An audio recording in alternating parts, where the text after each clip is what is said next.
Hello. Here are the skies over Bedfordshire. Beautiful, aren't they? This reminds me of the reason that I created Bedford News UK in the first place. Because once upon a time, I used to talk about skies like this on groups like the Bedford Clanger group owned by Erica Ross, or Roth, or whatever her name is. And she used to tell me that I couldn't report this sort of thing on her group, and she banned me. So I created my own group, and now I've got thousands, if not hundreds of thousands of members, and she, as far as I know, has got bugger all. In fact, I'm not even sure that the Bedford Clanger group exists any longer. But let me go into a little detail. These are signs of chemtrails or global engineering. People like Bill Gates fund this sort of thing. The excuse for doing it is that it fights global warming by reflecting some of the sunlight. What they put up there to do it, God only knows. I have heard they used aluminium among other things, which is quite poisonous to the human organism, but they don't seem to mind that. Whether it's putting crud in the sky or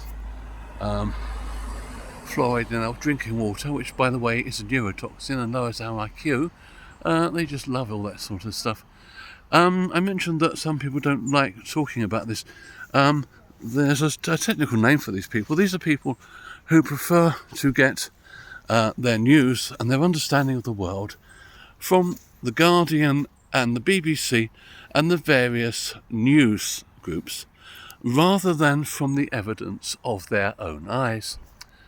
There is a technical term for these people. The term is cretin. Anybody who cannot or will not see what is beyond the end of their nose is a cretin. Anybody who buys into dogma is exactly the same sort of fool that was responsible for allowing the Roman Catholic Church to burn heretics to death, to burn people as witches, young attractive women who wouldn't sleep with the head man, or scientists who said that the earth goes round the sun. The Catholic Church was able to burn them to death with impunity because people like to be told what to believe and what's right and what's wrong. They don't like to use the evidence of their own eyes, especially if it's uncomfortable and they have to think uncomfortable thoughts like, there are some evil people in the world who don't have my best interests at heart. Well, you can think or unthink about the evil people in the world that don't have your best interests at heart until your heart's content. But guess what? If they exist, they exist. And whilst you're busy ignoring them, they get more and more powerful, and you become less and less able to do anything about it. Goodbye.